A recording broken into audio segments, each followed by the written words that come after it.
All right, guys. So I am so excited about today because I met Courtney, what, a day ago? Yesterday. Just a day ago.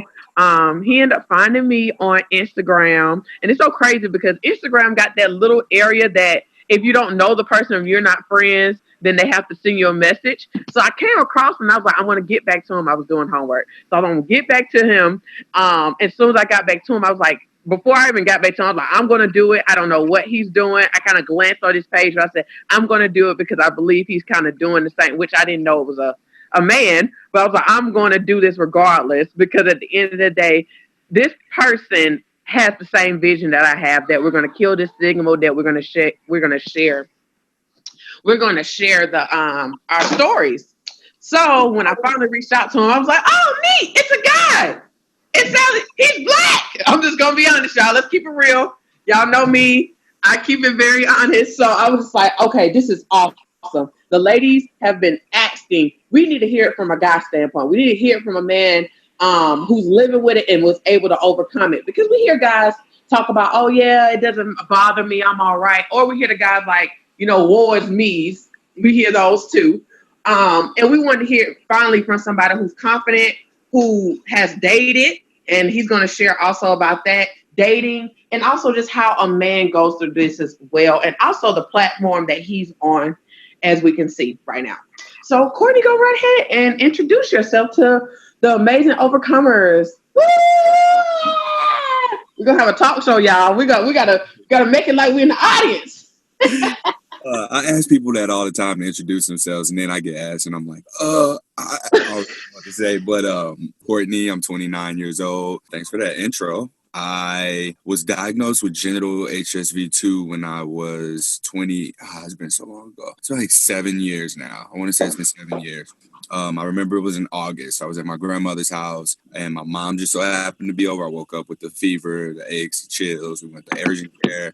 The guy looked at it and immediately was like, "Yep, that's looks like herpes." So I get an actual test done, and then they send me on my way with nothing but a pamphlet. So I get back home and I do my research, and like the first thing on my mind when I was diagnosed was, okay, who else did I give this to? I know that there were less than a handful of partners that I had recently been with, and so I'm, without even thinking, oh, I'm telling these people I have herpes. They might tell somebody else I have herpes, and then I'm embarrassed. It was more like, I need to figure out who this came from and who I gave it to. From that perspective, I sent a few Facebook messages because I didn't have phone numbers, and then I shot a few texts and just asked, and everyone said no, they don't have it. To this day, I don't know where it came from. I don't know if it was something that I've had for a while, because I remember getting tested for herpes in college because I had a situation that was going on that was completely foreign to me. So I went to the doctor and asked him to test me. Actually, I went to an any lab.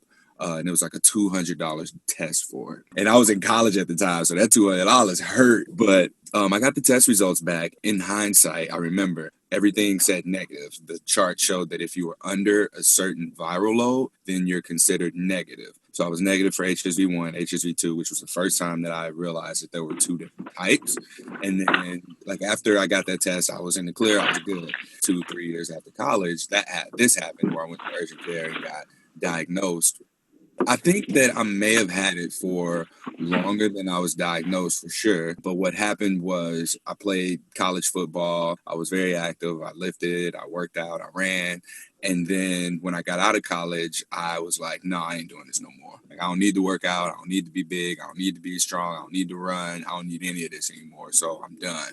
I think that that's when it hit me, when I had a lowered immune system. I wasn't in the habit of that. And now I look at it as maybe my body was just trying to tell me, well, my body was at a point where it had it under control. Because I'll never get over the fact that there was a presence of the virus, but it wasn't enough for it to be considered positive, which makes me think, if there's a presence, does it at some point become positive? And if that's the case, then how many people are testing negative who have a viral load present that's just not enough to be positive? How many people are walking around like that, and does it pop up later or what? But these are all questions that I just wonder in my mind. One thing that I do is a podcast called Something Positive for Positive People. And I talk to people who are living with herpes or living with HIV about their personal experience in dating, in relationships, with their family, with their friends, how their life situation is, having to deal with that. I don't have too many people who are living with HIV just because I'm not part of that community. I had one guy on, and I had a few people from different research facilities who came on and just talked about HIV, but that's been the extent of it to this point. I'm still looking for guests for that because, I mean, we're all stigmatized. We contract an STD or STI, and the thing about herpes that sucks is you don't have to have sex to get it. It's the skin to skin contact virus. You know, you could have had it from childhood, you could have gotten it from kissing, you could have gotten it all sorts of ways, but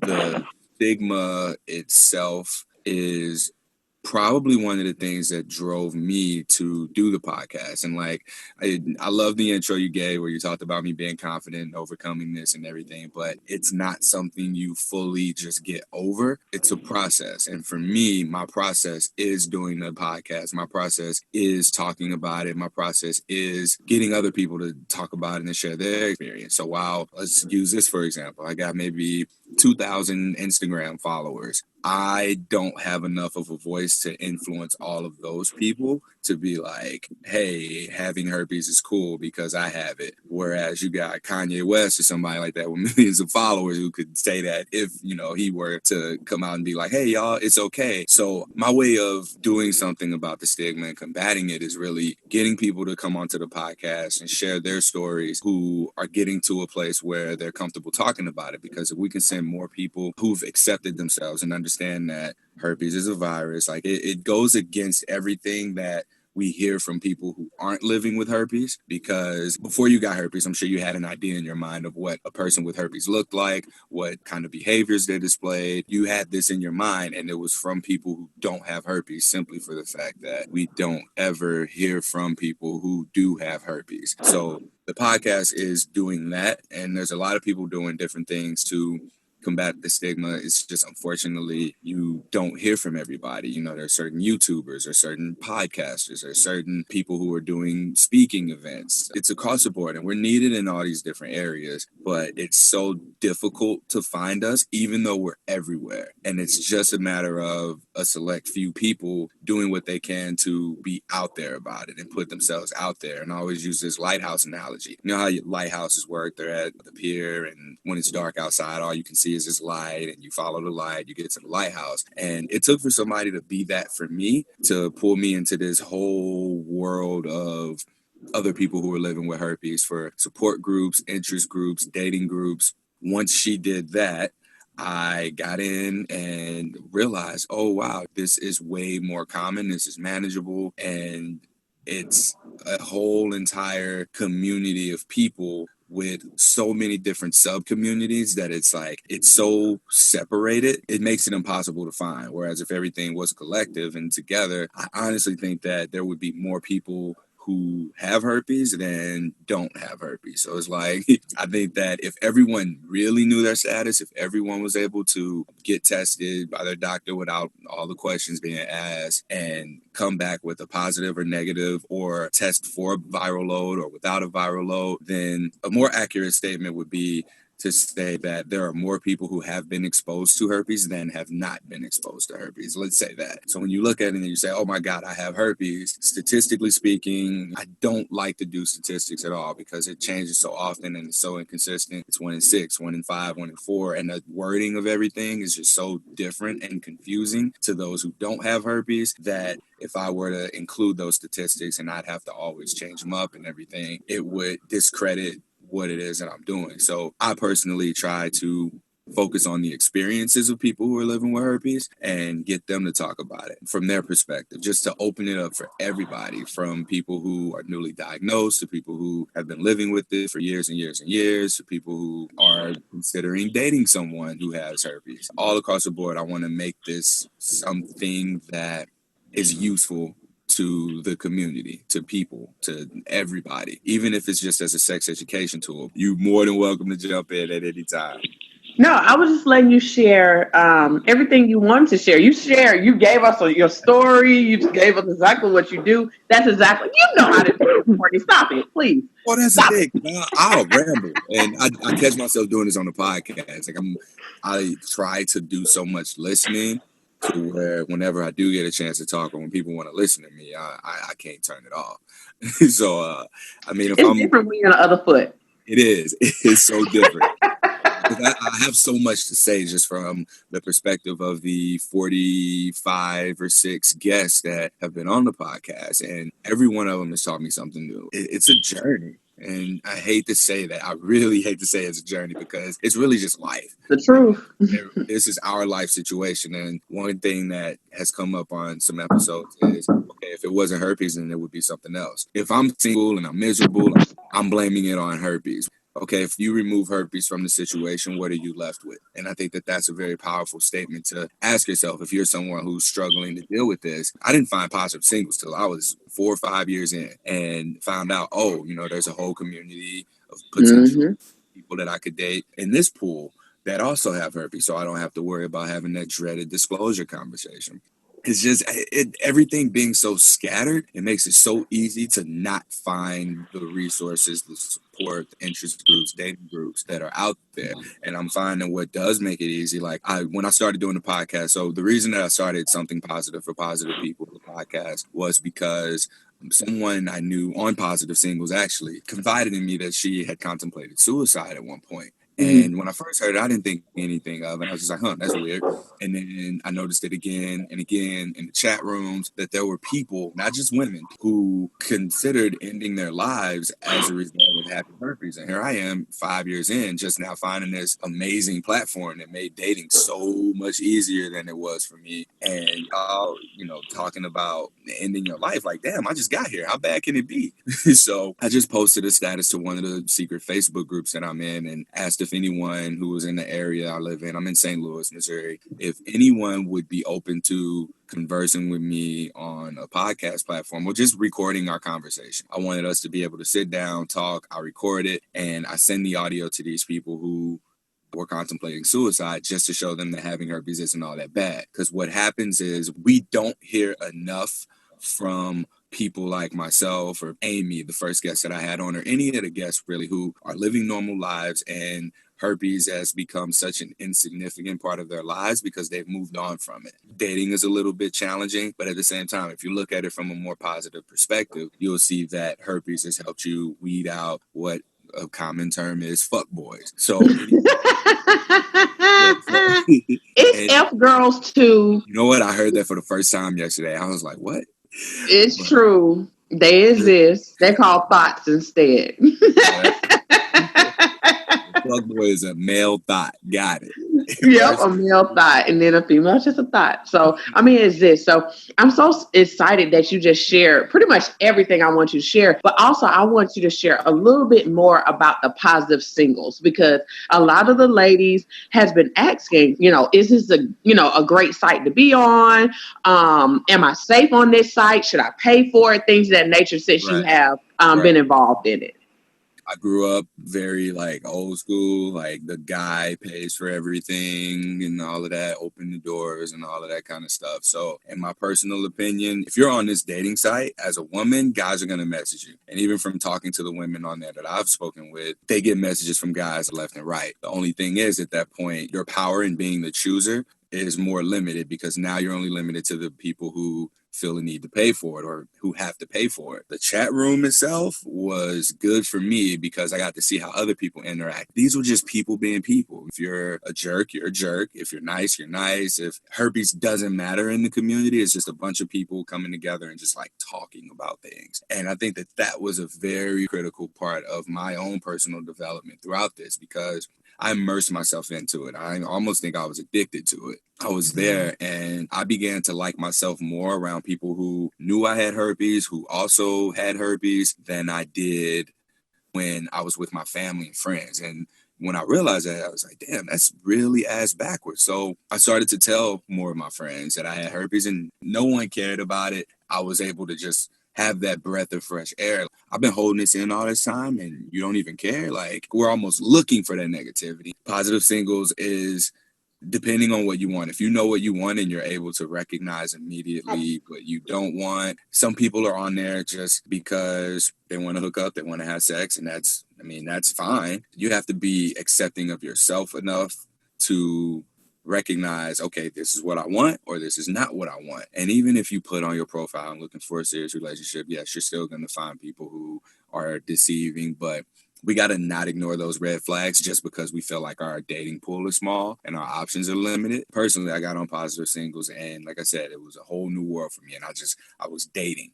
That's what I was doing. I didn't know what I wanted. I was very indecisive. And, it was, if we clicked, we clicked. If we didn't, we didn't. And that's kind of where I left that at.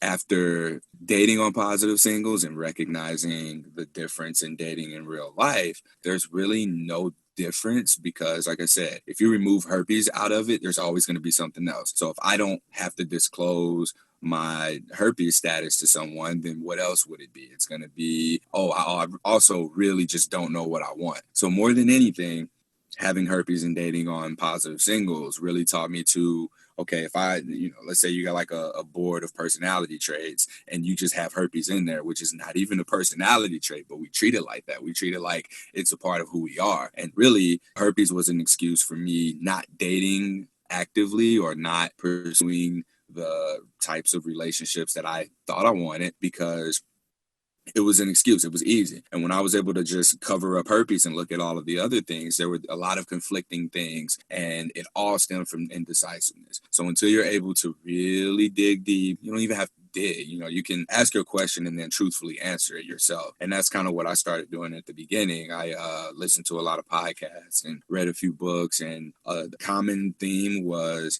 exploring your emotion. Like, we have thousands and thousands of thoughts, and each of those thoughts is tied to a single emotion. So examining your current emotion and asking yourself a question and then going, why? Like, one of my things was, why am I indecisive? Okay, because I don't know what I want. Okay, why don't you know what you want? And then you just go from there. And then ultimately the end of it all is going to come down to a feeling. And that feeling is going to be, I'm unhappy. And then you ask yourself, okay, well, why am I unhappy? What am I doing? Like, who am I? When you begin to ask yourself who you are, you eventually get to herpes, and like, you're stuck at that point. And until you remove the herpes aspect, and this goes for anybody, even if you're broke, if you're not good at relationships, or you're not, you're overweight, any of these things, you remove herpes from it, and there's something else that's left for you to work on. You did that. Like I bounce around, but to answer your question, they're used to that with me. I do the same thing. They're used to me.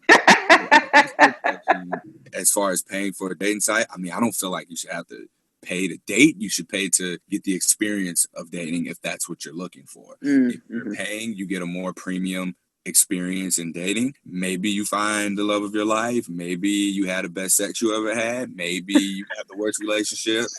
Have the experience. So if you can be on these dating sites and you're more comfortable with that, ease yourself into it. But you're not going to really be able to grow and expand and get the kind of relationships and love in your life that you want until you're not afraid to put yourself out there. Positive singles was a way of putting myself out there. And then just because we have herpes doesn't mean I have to settle. And a lot of people feel like they have to. Say that again, Courtney. Please say it again, please. You don't have to. So half the stuff I'm saying, when I listen to it again, I'll be like, damn, where'd that come from? You telling your truth. You tell the truth. From experience, like you say, from experience. We overlook a lot of things because we have herpes, which is very unfortunate, because we'll overlook someone who's abusive, someone who's controlling, someone who is bringing us down, a negative person, someone who we don't like ourselves around. And one of the things herpes did for me was put me in a position to realize, oh, I like myself more around these people who have this common interest than I do when I'm not, around these people. So what's the common factor? I'm more free to be myself. I'm more open to new experiences. But the people who don't know I have herpes, I'm so afraid of them finding out that I have herpes that I'm not growing. I'm not living. I'm not living up to my personal core values. I'm not growing. I'm not developing. Once I was able to identify that line, I had to get rid of it. The thing about it is I completely just eliminated all of the people who don't know I have herpes by being open about having herpes. And even in doing that, I have friends who were diagnosed shortly after. I had friends that I passed up on an opportunity. There was a woman that I had a really, like, there was a connection there. And turns out I didn't move forward because I didn't want to have to tell her I had herpes. Turns out, she also has herpes. And that was just something that completely was missed as a result of two people being shy and afraid to come out of their comfort zone about this. Because imagine if one of us were accepting of it themselves, to be like, you know what, I have herpes, here's what it means, and then like, whoa, what? Me too. Who knows what could have happened from there? And I mean, not to dwell on the past, but I'm sharing this experience for you all to understand just how common it is. My girlfriend I'm with now, we've been together for a little over 9 months. I met her at the gym, and when I disclosed to her, she told me too. This is not an uncommon thing at all. It's very common. What's more unlikely to happen is for someone to 100% know that they don't have herpes. So look at it like this. You get a person who definitely knows they have it, a person who definitely, can you say you definitely know you don't? Not really, but you'll have a person who may not know. So you can't look at it as if someone turns you down after you disclose that you have herpes to them and now they no longer want to date you. You can't look at it that way. You can't even go into it that way. The way you feel about it is something that needs to be explored before you start dating, because 9 times out of 10 there are other things that you need to work on. So if a person is rejecting, and I use air quotes when I say that, rejecting you, they're more so accepting themselves and their current health status than they are saying you're not for them, you're a bad person. Or it could be that they didn't see anything progressing beyond a certain point because of who you are as a person. So if you are allowing herpes to be that much in control of your life and who you are, like that's not something people want to be associated with. However, if you got your shit together, if you're traveling, if you're reading, you're demonstrating all these positive, attractive qualities. Like I did a recent poll somewhere in a bunch of different places, actually, just asking people what they thought. So a more, I don't want to say male, female, but like attractive, masculine, feminine traits. For masculine traits, the most attractive thing is decisiveness, which, like I said, I was very bad about before. And the most attractive feminine trait is sociability. Like, how social are you? To me now, when I look at these two things, it's like, okay, I have to make sure that I'm always being decisive so that I can surround myself with and attract the people, the women who are more sociable. And that's exactly how this thing works. When you begin to identify the things that you need to work on, you become the kind of person you need to be in order to be magnetic enough, attractive enough to draw in the kinds of people that you want to have in your life. Now, if you're hiding something, which a lot of us are because we don't want people to know we have herpes, you're going to find yourself surrounded by other people who are hiding something. And it could be their true intentions. It can be the fact that they're married. It can be that they have kids and not telling you, or it could even be that they have another STI. We really got to begin to be open and accept ourselves before we can go out into the world and expect anybody to accept us. Just think about that the next time. I don't know how many of y'all in here are dating, but if the positive singles thing came up, then I'm going to assume a pretty big chunk. Do that self-work. And it sounds like bullshit, but I promise you it's not. It's not bullshit to have a journal and be able to write down, when you're feeling some type of way, you're feeling upset. Okay, I'm upset. Why am I upset? You begin to analyze and see the things that are going on in your life that are making you feel something in your body, and you're feeling it in your mind, you're feeling it in your heart, you're feeling it in your spirit, wherever you believe in, that's where you're feeling it. And you have to get down to the root of it, address it, deal with it, work on it. It's an ongoing process, like I said. And, I can sit here and talk about this, right? Because I understand that it's an ongoing process. I'm not there, and I will never just be there for the simple fact that that's not how this works. So you can't have an end goal in personal development or an end goal in your own growth. You have to have an ongoing process. My process is on this podcast. I get messages from people all the time who thank me for doing it. And I'm like, man, I think I get more out of this than the listener does, than the guests do, because it's my means of self-expression. I get to sit and listen to people and expand my own perspective based on all of their unique sets of experiences. There's no two individuals have the same experience. I mean, you may look the same as someone, had the same age, you might have the same STD, but the story around it is always different. People on the outside looking in, they just think somebody was being a hoe. Like, oh, you had too many sexual partners, you were being promiscuous, and you got herpes. No. That's not the case. I can name every girl I slept with, and I got herpes. And none of them even know that they gave it to me. I mean, it's very likely that someone could be lying, but to this day, I'll never know, and I'm okay with that at this point. And another thing that's important to mention is being able to let go of that. I went on thinking, man, who could it have been? Somebody's lying to me. I don't know who it is, just so that I could have somebody to point the finger at. In reality, the fault was my own. I never asked anybody. My question was, are you on birth control? Not, do I need this condom, or not, do you have any STDs, or when was the last time you were tested? My go-to question was, do I need this condom because I don't want to get you pregnant? Not that I don't want to get an STD. And even then, the condom wouldn't have protected me. So who knows? There's so many different possible outcomes that could come as a result of that. It's not worth fueling it with your energy. It's better to just put that energy towards yourself, invest in yourself so that you can go on and do the things in life that you're supposed to do, that you want to do, the things you enjoy. Figure out the things that you want.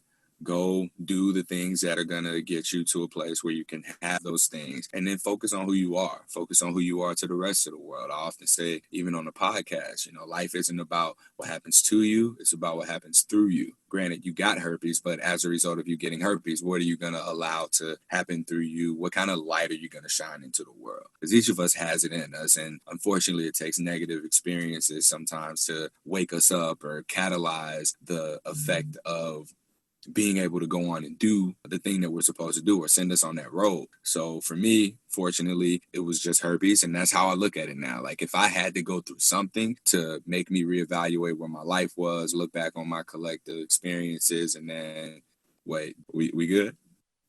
No, you're good to go. I mean, you have hit everything. I didn't have to ask not one question, because I was like, he's flowing. He's saying everything you answered every question I was going to ask you. And now I'm going to open the floor up and see if anybody wants to ask you a question regarding to different things. So anybody want to say anything, you just take yourself off mute and you can ask Courtney a question. And then we're going to get into the stigma thing in a minute, but I know somebody probably have a question. Oh, yeah, we can. I just want to say that I follow Courtney on the podcast. So I knew what I was getting myself into when I saw H on my chest. So good job, Belize. And I'm open the floor up to everybody else, because I've been following him for like the last maybe 4 or 5 months. So I have the podcast. I really suggest everybody download it and listen to him. He has some very good guests. He definitely goes into detail. I mean, when you walk away, you just walk away refreshed. I try to listen to it when I'm at work, because to kill time. But he'll definitely have you thinking in a new light, especially with the guests that he has. Just to, it just makes you feel like you're not just another status, I guess you can say, but you really are. If you look around you, you never know what people are going through silently. So I just really suggest that, everybody goes and download the podcast and keep up the great work, both of you all. I appreciate it. Look at that, Courtney. You thought you was like, well, I ain't influencing nobody. See, look at there. I was like, man, I wonder if anybody listening to this. And then whenever I say that, I get something like that happen. Like, I'll get a random message. Hey, just found your podcast. Thank you. And I was like, oh, okay, well, I should keep doing this. Please do. Please do. So anybody else want to ask Courtney a question? Man, I must have did real good, or I put some people to sleep. No. Just to reiterate, you mentioned positive singles. I had actually went on there maybe some years ago. My experience it wasn't a great experience. It wasn't a bad experience, but like you said, it just opens you up to, something, being with people that you're actually comfortable with. You mentioned doing the work. So can you just touch on that just a little bit more detail? Because I think I might have missed something. When you say doing the work, are you meaning reaching out to people, or? In regards to yourself, knowing what it is that you want, like what steps did you take in regards to doing that? Because I can be indecisive. So that is one of the things that I really do need to work on. Mm-hmm. At this time in my life, yeah, I know since that experience, I could say that honestly, I do know what I want, but then there still may be some other things that I really might need to actually work on. This is a very common question I'm about to ask you in a lot of self-help type books. Are you the kind of person now who is able to accept and recognize when what it is that you want is present?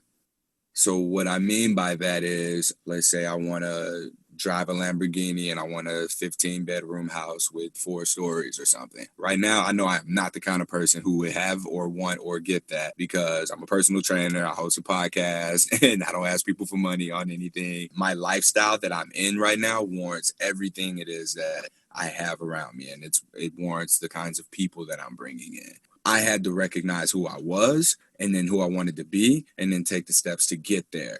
When you put the focus more so on who you are, you tend to realize the things that you think you want right now may not line up with who you are, because you may have to modify who you are a little bit in order to receive those things, or to have the kind of, well, if we're talking about specifically dating, say you want a loving man who's going to be there. Like, you want all of these things, and everyone is deserving of everything it is that they want out of life. Everything. However, you have to be the kind of person who has patience. You have to practice that. You have to recognize red flags. You got to set boundaries. You got to not take bullshit. A lot of times we'll say, okay, I know I want this, but you won't be the kind of person who is able to, or strong enough to, walk away from the things that you don't want, just out of fear of missing out on everything else.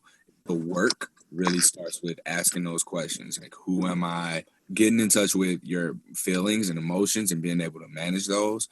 That was a big step for me, because I was fortunate enough to have just been ignorant to the whole emotional aspect, because I grew up, I'm a man, you don't cry, you don't talk about your feelings, you be tough, all that stuff. And then it was when I started reading, it was like, my life has become so much more manageable when I started to understand my emotions. And when I started to understand my emotions, I'm able to pick up on the emotions of other people. And so, like I said, it goes back to being the kind of person who is able to have in their life the things that they want. And then you got to also identify, there's a difference between what you want and what you think you want.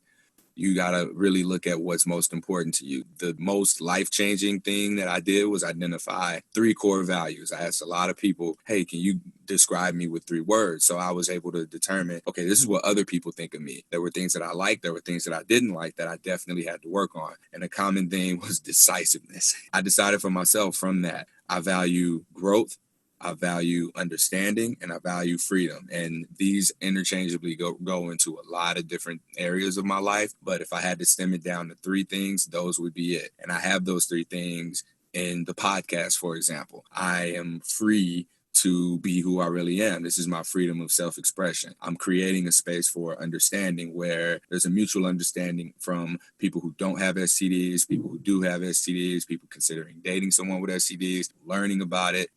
When you listen to this podcast, if you remove herpes from it and replace it with anything, you're still left with a story of perseverance. You're still left with someone going through their life situation. They have some kind of a challenge going on, and you're learning how to apply that to your personal experience and move forward from there. From a growth perspective, like, obviously, I'm learning a lot and hopefully teaching something, giving people permission to put themselves out there and challenge themselves to grow and do whatever it is that they really want to accomplish. And more importantly, just get over this hurdle of herpes. If herpes is the most significant thing in your life, you're doing pretty well, because I got bills to pay. Like, I got rent, I got to go to work, I got to make sure this car paid for, insurance, taxes, all of that. What I tell people who find themselves struggling, or you just having a bad day, you got to remember, all I got to worry about is herpes. Like, this is the biggest thing on your mind. I mean, you healthy, your family's good, everything is going well in your life. If this is the only thing you got to worry about. Now, and I don't want to take anything away from people who get severe outbreaks, because the pain is tremendous, or anyone who, for whatever reason, the meds don't work. Those are outliers here.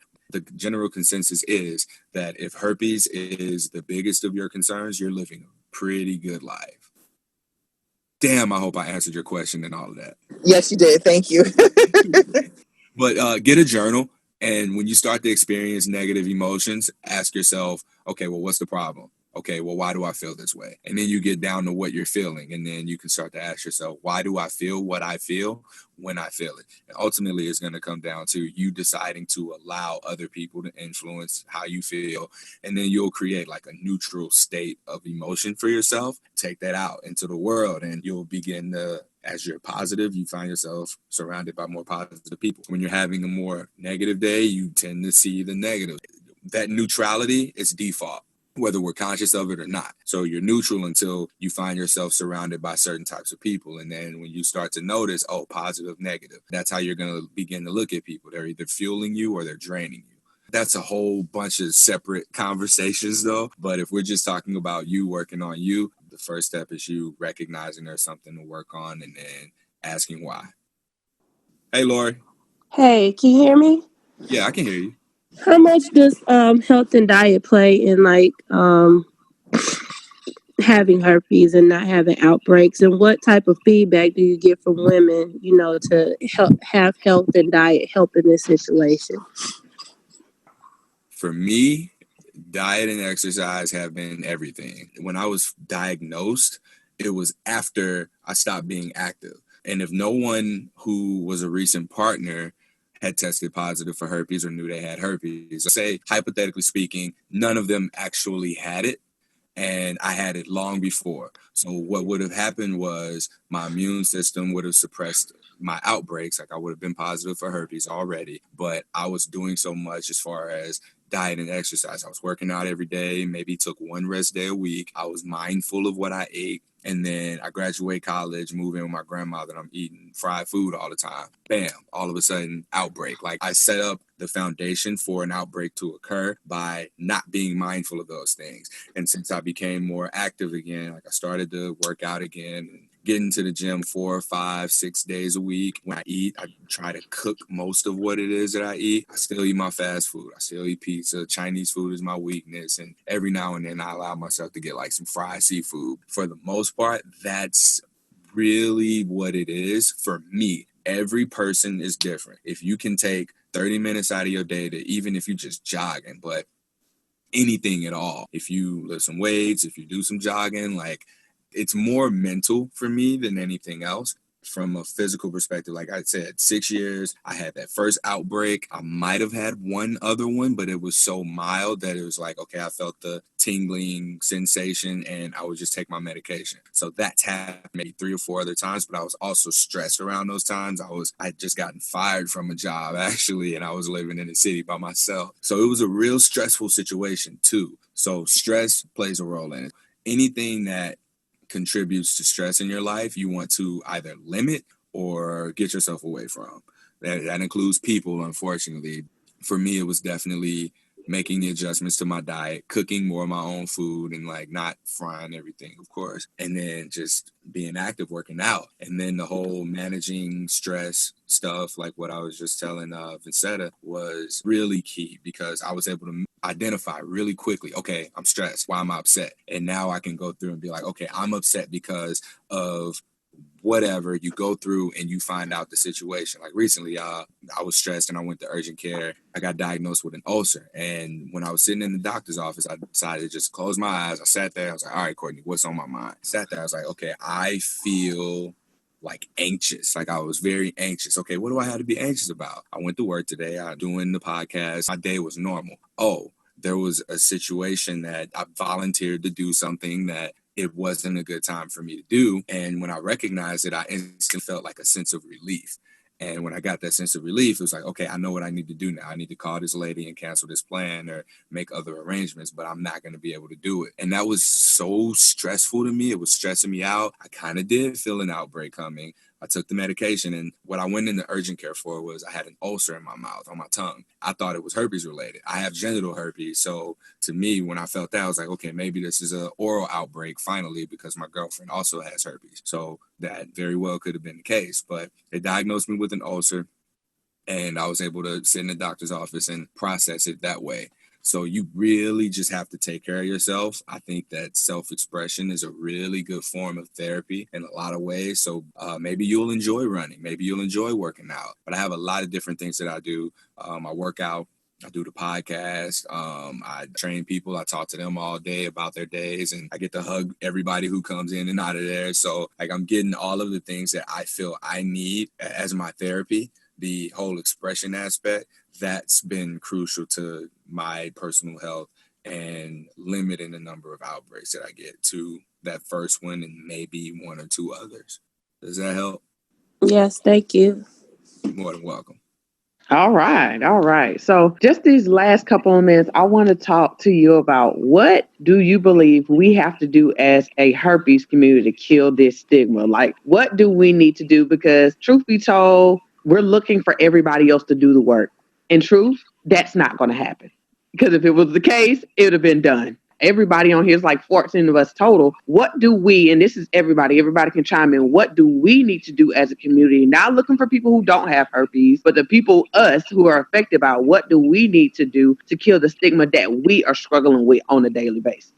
If I'm answering this question, and I answer this from my own unique personal experience, the perfect example, I'm in a closet doing this podcast. You know, and when we opened up, you said, no, you literally in the closet. Like a lot of us are. Being in the closet about having herpes. Being in the closet is a term that people use in the LGBTQ community, you know, about being gay and them being secretly gay and afraid of people finding out. You look at where we are, what that community has done. There are parades now. Like I'm going to a Pride parade tomorrow because that is fun. I have been to bars. They have a ball. Okay, it's fun. I don't care if nobody ever did it. Go to a bar with a friend and you have a good time. I remember I was uncomfortable the first 1 or 2 times I went to one of those bars. I think the first time, one of my roommates, she's a lesbian, and she was like, "Yeah, we're gonna go to this lesbian bar." And being a guy, I was like, "Oh hell yeah!" And I got there and I was in for a rude awakening. I was just like, "Oh my god, this is overwhelming."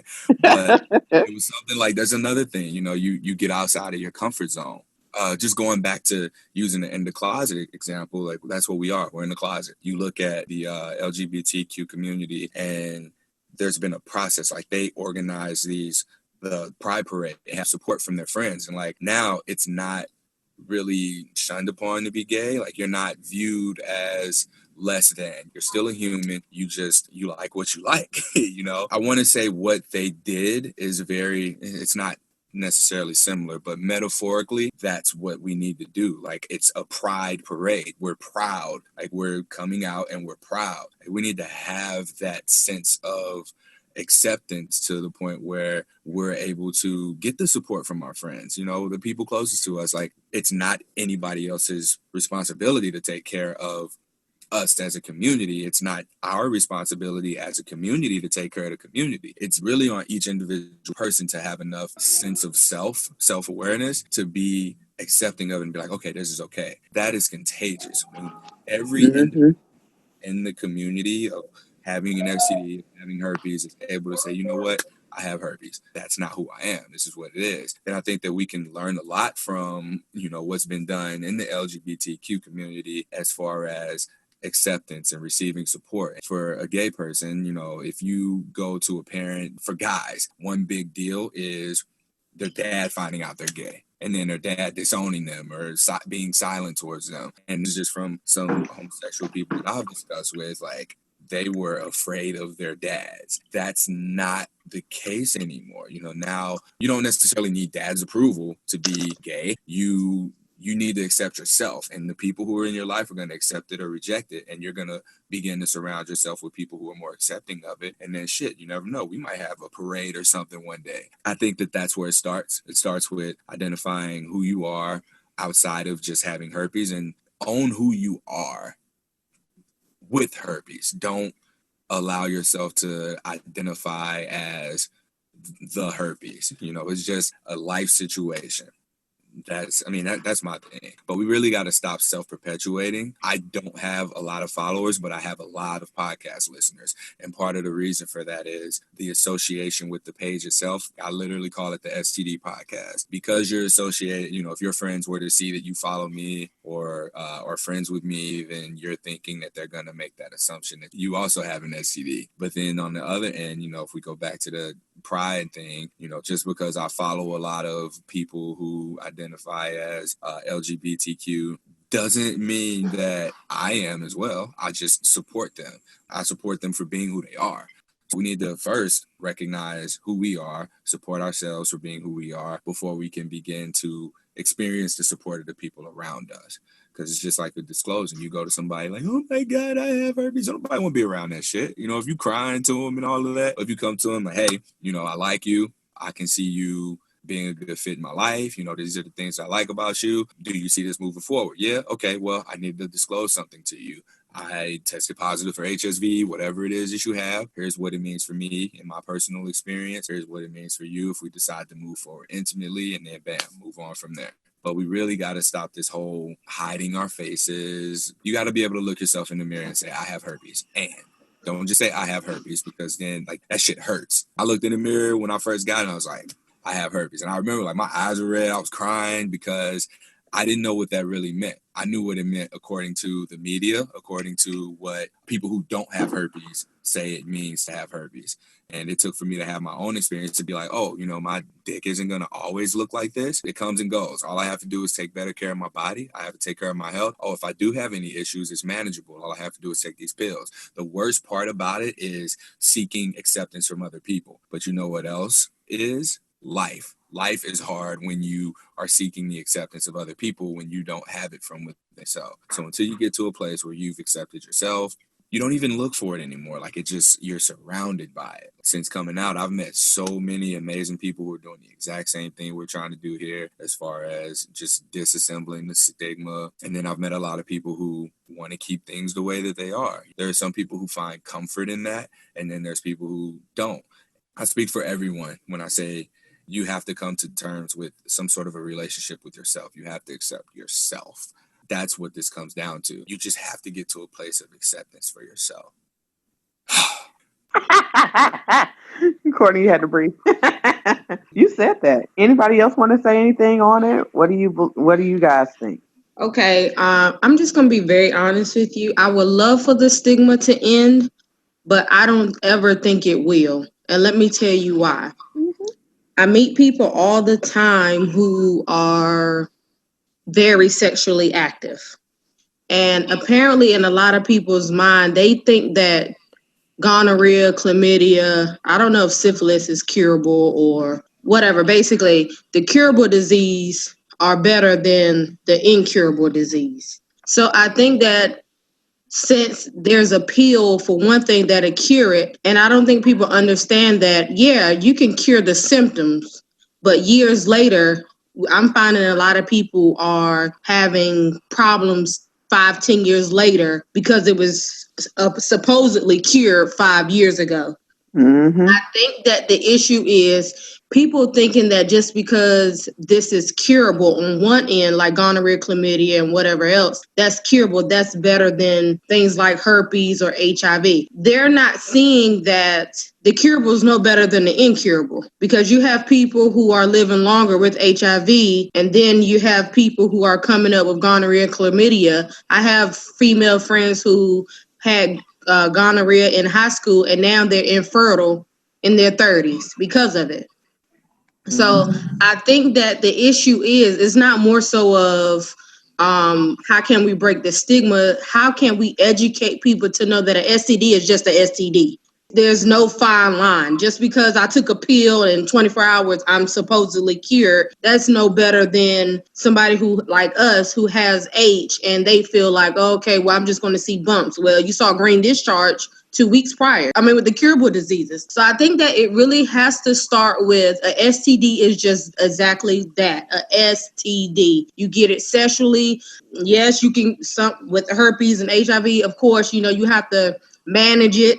But it's no different than diabetes. It's no different than any other ailment that affects you on your day-to-day basis. Mm-hmm. So I think that personally, we have to educate people to know that, look, you caught this from having sex. I caught this, and yeah, I may be able to get rid of these symptoms, but at the same time, just because you don't have symptoms now, that don't mean it may not affect you later on in life. So I just think that personally, we just have to, just educate people, because if I had to choose, I would rather have this than 10 years later, I meet somebody and I can't have kids. To me, that would have a bigger effect on me than, boom, I get a little bump once, when my menstrual come on, or when, whatever people are dealing with when it comes to herpes. I just think that we have to educate people, and it really does start with the school systems, educating these kids. It starts with social media. It also starts with, I just think that if Usher has herpes, I think that if we just have one popular celebrity comes out and just say, hey, this is what I have, I think it would die down so much, I agree with Courtney earlier, he can say it, but if Kanye West comes out and say it, it'll make, okay, well, Kanye said it, so that makes things, I guess, right to people. But it's unfortunately, we're not as popular as some, so our voice won't hold as much weight as a celebrity, unfortunately. So I just think personally, we got to come up with just educating your friends. I have a lot of friends who are, it's summertime, people want to be hoes in the summertime, and people want to, bust it wide open, because it's hot outside, but they're not realizing that when you talk about STDs, it's always ill. Yeah, oh, I don't never want that. It's judging somebody, but people don't understand that the lifestyle you live is going to catch up with you. And unfortunately, this is a STI that all it takes is one little simple kiss. All it takes is oral sex. All it takes is, our genitals rubbing up against each other. If anything, this is the one I would rather have, if it makes sense, like, boom, I just caught this from dry humping on the couch, it's nothing that would kill you. But at the same time, I just think people, when they hear incurable, they're like, oh no, well, she can't get rid of that. So, but that doesn't make it better than the person who had the green stuff coming out of their both ends, that's just me. Yeah. No, you telling complete truth. I think you said everything that we all believe. Education is key. Education is key. Education is key. And just like you said, we have to take the time to educate, because truth be told, when we hear it from a sex ed teacher or hear it from a doctor, we don't take heed. Truth be told, a lot of us just don't take much heed. But when you hear from somebody who experienced it, you take more heed. You can relate to the person. You have respect for the person. You can feel their emotion. We love human contact. We love to hear from people that we can relate to, we look like, or it's just something about that person. So I feel like, just like what you're doing, you're sharing it with your friends. I share it with my friends. Courtney shared it with his. At the end of the day, if we have the opportunity to share it, which a lot of people get to, especially ladies in the group, where you're in support groups or you in other social groups, and they bring it up, take the time to educate. You don't have to disclose. Just say, guys, let me share some information with you, because truth be told, we value more what we hear within a social group than what we hear from a doctor. We don't care what that doctor say. Oh, well, my homegirl said it looked like this. And then you're going to hold so much weight, because that's just how we function. So I'm with you. It's just time for us as a people, not just us who have it, but people in general, to share experiences. Yeah. Like, there was one girl who started a podcast like 2014 or something. And it started out, I just got herpes, I'm single, blah, blah, blah. And then it kind of progressed to she was in a relationship, and then that was it. Ultimately, what happens is we begin to live our own lives. So now you stop hearing from that person. And, there's always going to be other people that come up, show, and get to a point where they're like, all right, y'all, I got herpes. Here's what it is. And then they do phenomenal things in life or live a normal life, and you just never hear from them again. So it's understanding that you can't look at a person and tell if they have herpes. So more of us who have herpes and are talking about having herpes, I don't want to say necessarily educate, because people don't want to be educated. Little things like being able to point people in the direction, like if someone's having unprotected sex, let them know at that point in time. Not necessarily you're going to get an STD, and that's not the worst thing in the world. But, all right, well, if you get herpes, I heard of this type of support group, or if you get gonorrhea, there's this, or if you get any STD, this is how you deal with it. And it's more so that education. And I agree with you. The stigma is not going to just go away. It's it's an ongoing process. It'll get better. All of us who have herpes need to be very, very open with our kids growing up about the inevitability of contracting an STI, coming into contact with herpes, catching gonorrhea, that condoms don't protect you against everything except maybe pregnancy. And that's if you use it right. So there are a lot of factors there. And it's just going to take for upcoming generations to have our perspective, our experiences, and like we have to just be open. Like, hey, if you have herpes, if you've been diagnosed, I know what you're dealing with. I understand that you might be suffering. Dating sucks. It's hard. You can talk to me. So it's more so giving people a safe space to come to you and share their experience and be able to point them in the right direction than it is for you to share your diagnosis specifically, because you don't have to tell anybody you have herpes in order to be an expert on herpes. One girl that I interviewed on the podcast, she thought she had herpes, didn't have it, and was running around just educating everybody. If anyone had cold sores, like, oh, did you know cold sores are herpes? There's a way to go about it depending on your personality. I would never just run around, hey, that's herpes. Haha. People receive things differently. For your friends, for your Facebook family, whatever, you see some interesting information, you can share it without saying or having to say that you have herpes, because you're really just putting it out that it's okay. People need to know that it's okay, because right now the message in the media is it's not okay to have herpes. Nobody's going to want you and you're viewed this way. But we know that not to be true. We're sitting here having a conversation about it. Unfortunately, we get all riled up, we get excited, we're going to finish this phone call. It's just like church. You go to church on Sunday and by Tuesday it will off. So, immediately after leaving this, it would be if you could just take a time, walk away from this, look yourself in the mirror and say, I have herpes, and fill in and with whatever phenomenal other things about yourself. If you can walk away from this particular support meeting with an understanding of yourself being much more than just having an STI or just having herpes, then you are already on the right path, because through that, there's just going to be so much other good that's going to come through you that herpes is going to be irrelevant. When the opportunity presents itself, which it will, there will come a chance where you are able to inform someone, educate someone, or be there for someone and support somebody who's going through something similar or something completely different, because you have the perspective and the experience that you've gotten as a result of contracting herpes. Just be there for somebody when the opportunity presents itself. Statistically speaking, we all know somebody who has herpes. We just may not know it.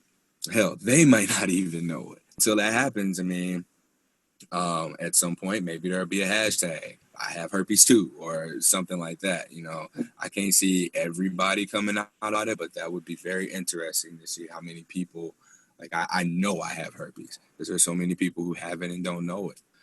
With the stigma, man, we gotta look at ourselves, not in a selfish way, but in a selfless way. So you want to become self-aware, and then from there, just go out and be who you are. And the opportunities will present themselves to inform, educate, and support people. You hit it on the head. You hit it on the head. Well, guys, I hope y'all enjoyed Courtney. I told y'all I was gonna have men, and they are appearing. They're coming to me. Okay, which men should. Okay, I'm just kidding. But at the end of the day, men are coming, ladies. This is gonna be. And it's so crazy because I was like, I want to have a guy on, and I had no clue. I couldn't find anybody last week because we had bi-weekly. I was like, I can't find anybody, and voila, Courtney appeared. So manifest things, y'all. I was like, somebody's coming. I don't know who it is, but somebody is coming, and he has came. So I hope to have more guys on. I will be talking to Courtney more about some of the guests that he has, so we can get some of them to come on and share their story and things of that nature, and get people to just share, because like you said, experiences are huge. And as we hear more experiences and different stories, we come to realize, man, my story is like your story. So if you were able to do that, I'll be all right too. And sometimes you just need to hear that your story is similar to somebody else to know that you're going to be fine. When your story don't relate, you was like, you don't understand. Even if we all have the same thing, you still don't feel like a person understands when the story is not the same. So with that being said, guys, everybody tell Courtney bye, which he is turning the light off because he's probably about to go to sleep. No, it's hot in that closet. I can't do more than an hour, like an hour and 15 minutes. You starting to sweat. Thank you so much. And I thank everybody who hopped on here. Thanks for listening to the podcast and check it out. If you do, please like, rate, review, and subscribe to it. It's easy. Tell people your social media. Oh, so on social media, I'm just at H on my chest. So the letter H and then on my chest is like you have an H on your chest for herpes, kind of like that. But Instagram, Twitter, Tumblr, and Reddit. I created a Facebook page, something positive for positive people. I really don't expect people to like it just because, like I said, the whole association. Facebook. So what I'm doing with that is I'm going to create that and make it into some sort of a thing, a business or whatever. That'll be where I just post updates to the podcast. So rather than it being a place where people with STDs are, it's going to be a place where people who support the podcast are. So positioning it protects people who want to remain anonymous about their status. Everybody's going to be safe there. No one's going to be able to look and be like, oh, that person has herpes. Right. Agreed. All right. Bye. Bye, everybody. Thanks for coming. Bye.